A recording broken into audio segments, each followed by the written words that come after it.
Good morning to all of you. This is Saurabh Sonakia and you are watching me at Sonakia Math Classes. Welcome back. This is the aptitude test number 14 and this is 14 of May 2020. Right? So this is the time to evaluate about your preparations regarding with competitive exams and the subjects are current affairs and general science, mathematics, Hindi and English, and you can evaluate yourself within 20 minutes. Right? So now I am starting with the section A, current affairs and general science, and the question number 1 is in front of you. Right? So देखिएगा पहला question.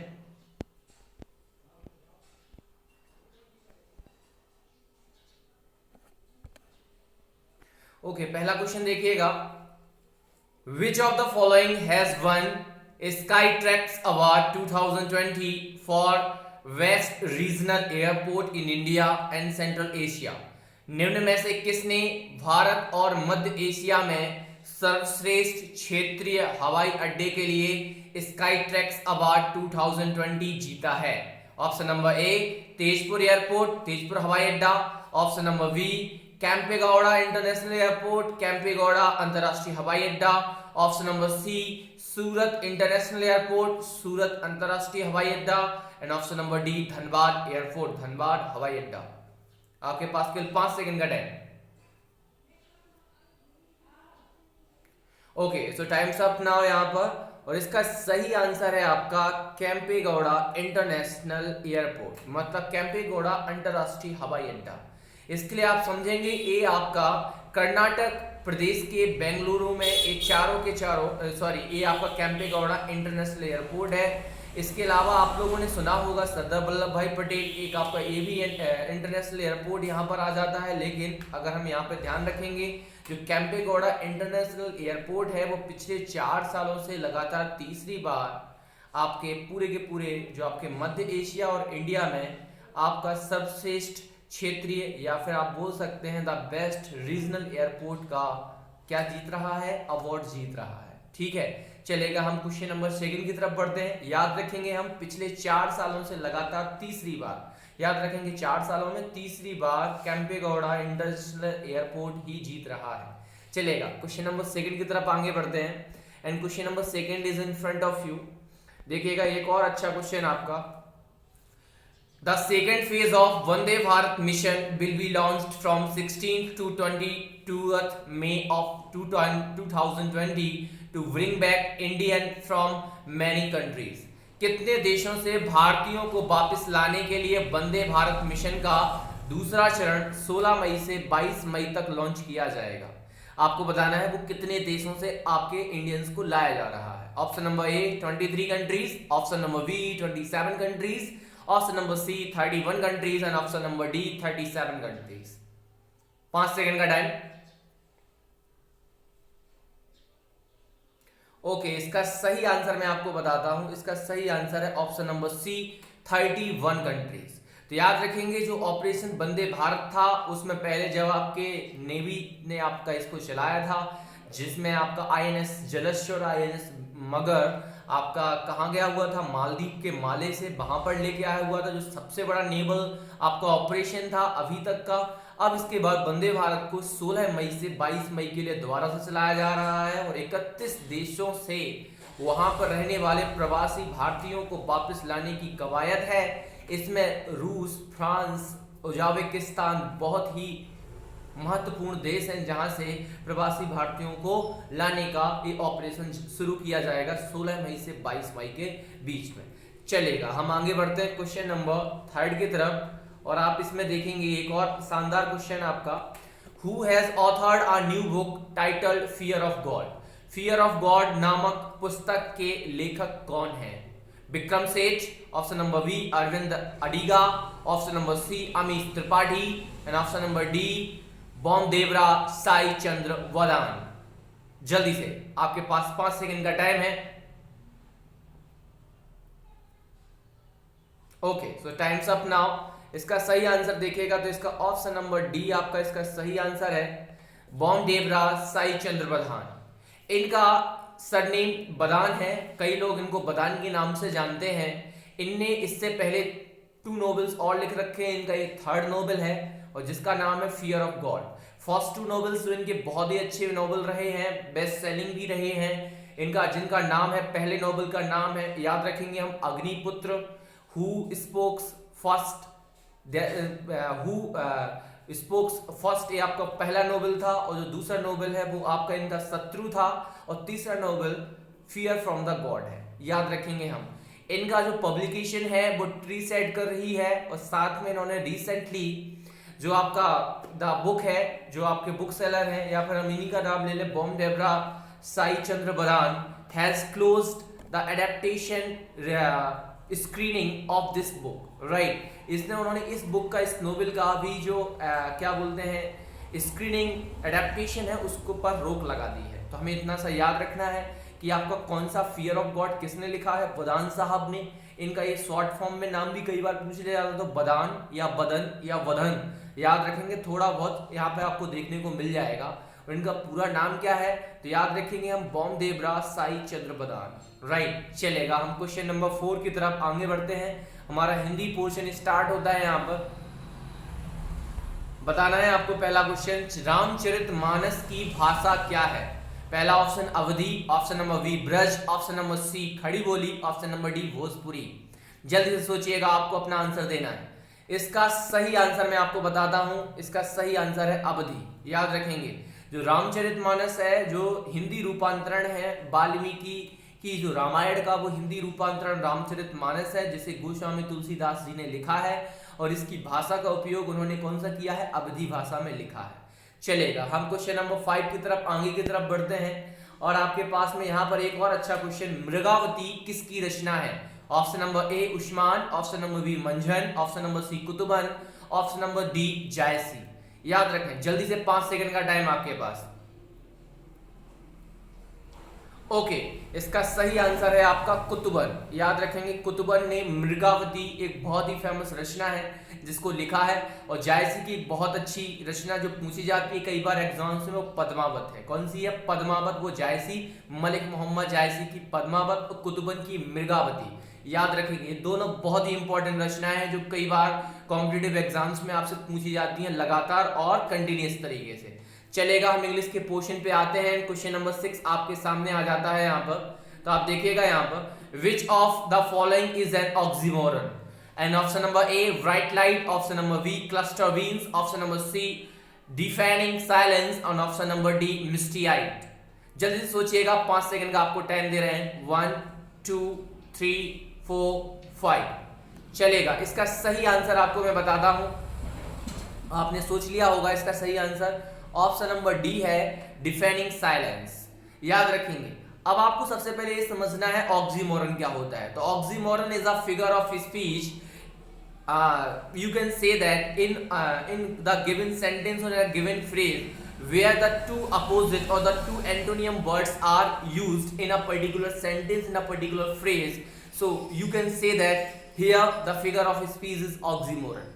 मतलब oxymoron एक ऐसा अलंकार है जहां पर दो विपरीतार्थक शब्दों का प्रयोग होता है किसी वाक्य में या किसी पद में। समझ में बात आया। तो यहाँ पे ब्राइट लाइट, ब्राइट लाइट का मतलब क्या होता है, ब्राइट मीन्स होता है उजाला, और लाइट मीन्स लाइट, तो ये आपके विपरीतार्थक नहीं है।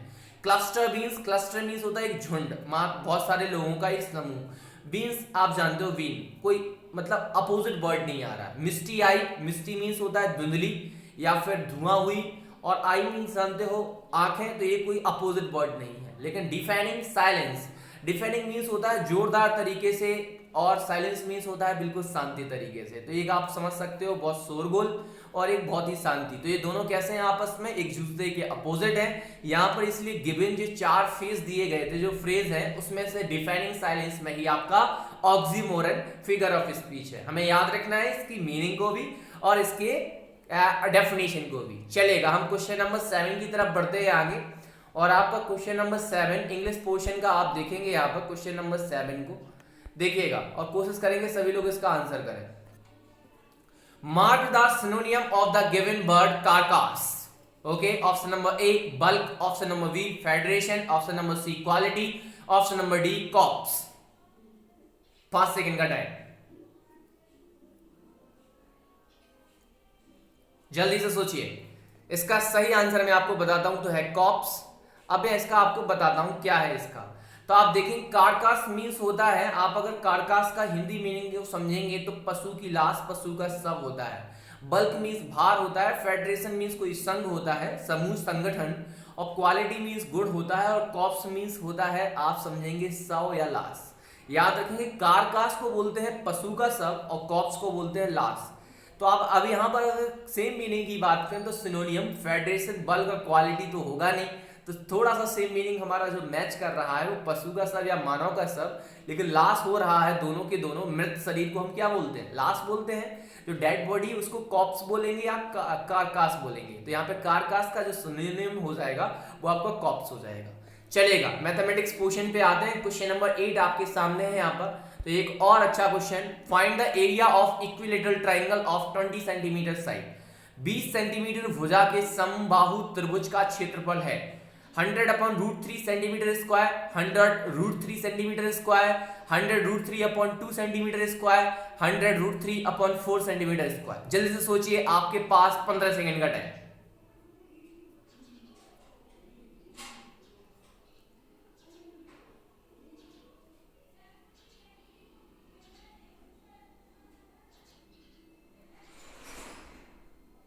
ओके, इसका सही आंसर सबसे पहले मैं आपको बताता हूं। इसका सही आंसर है 100√3 सेंटीमीटर स्क्वायर। ओके, अब इसको मैं निकालना क्या है, तो आपको इसको निकालने के लिए मैं यहाँ पे दिखाता हूँ आपको किस तरीके से हम इसको सॉल्व करेंगे। तो आप जानते हैं, अगर मैं बात करूं तो एरिया ऑफ इक्विलेटरल ट्राइंगल का जो फॉर्मूला लगाते हैं या समबाहु त्रिभुज के क्षेत्रफल का फॉर्मूला, वो क्या होता है? √3/4 साइड स्क्वायर या भुजा स्क्वायर।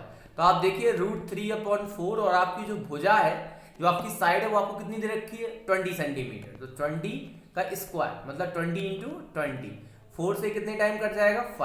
5 का 20 में मल्टीप्लाई कितना होगा? 100√3। और आप जानते हैं एरिया की जो यूनिट होती है वो सेंटीमीटर स्क्वायर। तो आपका आंसर मैच कर गया, option number B 100√3 centimetre square. तो यहाँ पर आपको क्या आना चाहिए था? एरिया ऑफ इक्विलेटरल ट्राइंगल या फिर समबाहु त्रिभुज के क्षेत्रफल का सूत्र पता होना चाहिए था, फॉर्मूला पता होना चाहिए था, और आपके सामने आंसर बहुत ही आसानी से आ जाता। चलेगा, हम क्वेश्चन नंबर 9 की तरफ आगे बढ़ते हैं। मैथमेटिक्स क्वेश्चन में एक और अच्छा क्वेश्चन आपको देखने को मिलेगा यहाँ पर।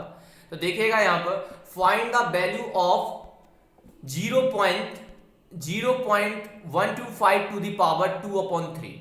0.125 टू द पावर 2/3 का मान ज्ञात करो। Option number A 2.5, option number B 0.25, option number C 0.025, option number D 0.0025।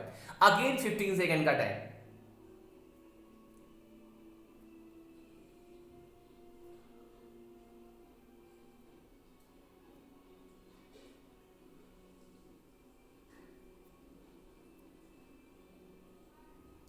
Okay, hope so सारे के सारे बच्चों ने इस क्वेश्चन को कर लिया होगा। इसका मैं आपको आंसर बताता हूं। सबसे पहले इसका ऑप्शन है आपका ऑप्शन बी सही आंसर।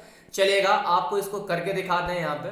ठीक है, तो यहाँ पर आप देखिएगा 0.125 टू दी पावर 2/3 है, राइट। तो यहाँ पर हम इसको कैसे लिख सकते हैं? 125 अपॉन पॉइंट लगाए, पॉइंट के बाद 3 डिजिट है, तो आपको पता है 3 जीरोस नीचे की तरफ में आ जाएंगे, 2/3, राइट। अब हम इसको क्या लिखते हैं? प्राइम फैक्टराइजेशन फॉर्म में। तो ये आपका क्या आ रहा है? 5 टू द पावर 3, और अब हम 10/3 लिखते हैं क्योंकि दोनों की पावर 3 में आ जाएगा, राइट। तब आप क्या करेंगे? आप सेपरेटली लिखते हैं 5/10 टू द पावर 3, और पावर टू पावर को हम एक बार और लगाएंगे ब्रैकेट, और क्या लगा देंगे? 2/3। और आप जानते हैं पावर टू पावर क्या होता है आपस में उनका? बोले जल्दी से, पावर्स का मल्टीप्लीकेशन होता है। तो 2/3, 3 से 3 कट गया, तो पावर की पावर कितना बचा आपका? केवल 2 बचा। तो आपके पास में यहाँ पर निकल के आ गया 5/10 टू दी पावर आपका 2 आ गया। 5 की पावर कितना होता है? 25, और 10 का होता है 100। 100 का 25 में डिवाइड लगाया हुआ तो कितना आएगा? आप जानते हैं 20 है, तो 2 पॉइंट पर आपका डेसिमल राइट टू लेफ्ट क्या हो जाएगा? प्लेस हो जाएगा। तो आपको 0.25 आपका आंसर आ जाएगा। है ना सिंपल। हमेशा से हमें इसी तरीके से एक्सपोनेंट के क्वेश्चंस को सॉल्व करना होता है। थोड़ा सा हमें देखना होता है कि अगर पावर 3 है तो वो कौन सा नंबर है जिसकी पावर 3 पर ए वैल्यू हमें मिल जाने वाली है, राइट। तो हम ये चीज देखेंगे। चलेगा, अब हम क्वेश्चन नंबर, लास्ट क्वेश्चन आज का हम यहाँ पे डिसाइड कर रहे हैं, और होप सो सभी लोग इसका आंसर करेंगे, ज्यादा से ज्यादा लोग, और इसका सही आंसर को चूज करेंगे। विच of the following is a measure of central tendency? निम्न में से कौन केंद्रीय प्रवृत्ति की माप है? ऑप्शन नंबर ए अरिथमेटिक मीन समांतर माध्य, ऑप्शन नंबर बी मीडियन माध्यिका, ऑप्शन नंबर सी मोड बहुलक, option number D all of these उपयुक्त सभी। जल्दी से, आपके पास 10 सेकंड का टाइम है।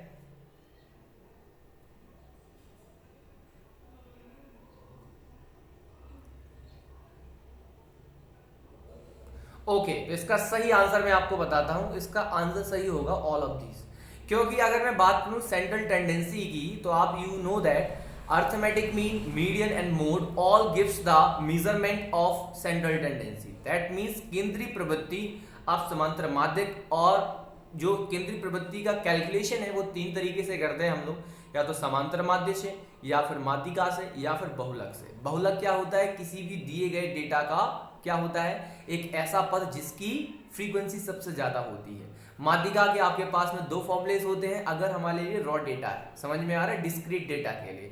और अरिथमेटिक मीन तो हम लोग जानते ही हैं। समांतर माध्य क्या होता है? Sum of all observation upon number of observation. That means सभी बारंबारताओं का योगफल बटे क्या है? बारंबारताओं की संख्या, या पदों का योगफल बटे पदों की संख्या। माध्यिका में 2 फॉर्मूला हो जाते हैं। सबसे पहले हमें असेंडिंग ऑर्डर और डिसेंडिंग ऑर्डर में अरेंज करना होता है। इसके बाद हम पदों की संख्या को काउंट करते हैं। पदों की संख्या अगर विषम आती है, ऑड आती है, तो वहां पर मीडियन का फॉर्मूला जो यूज करते हैं वो n+1/2th टर्म होता है।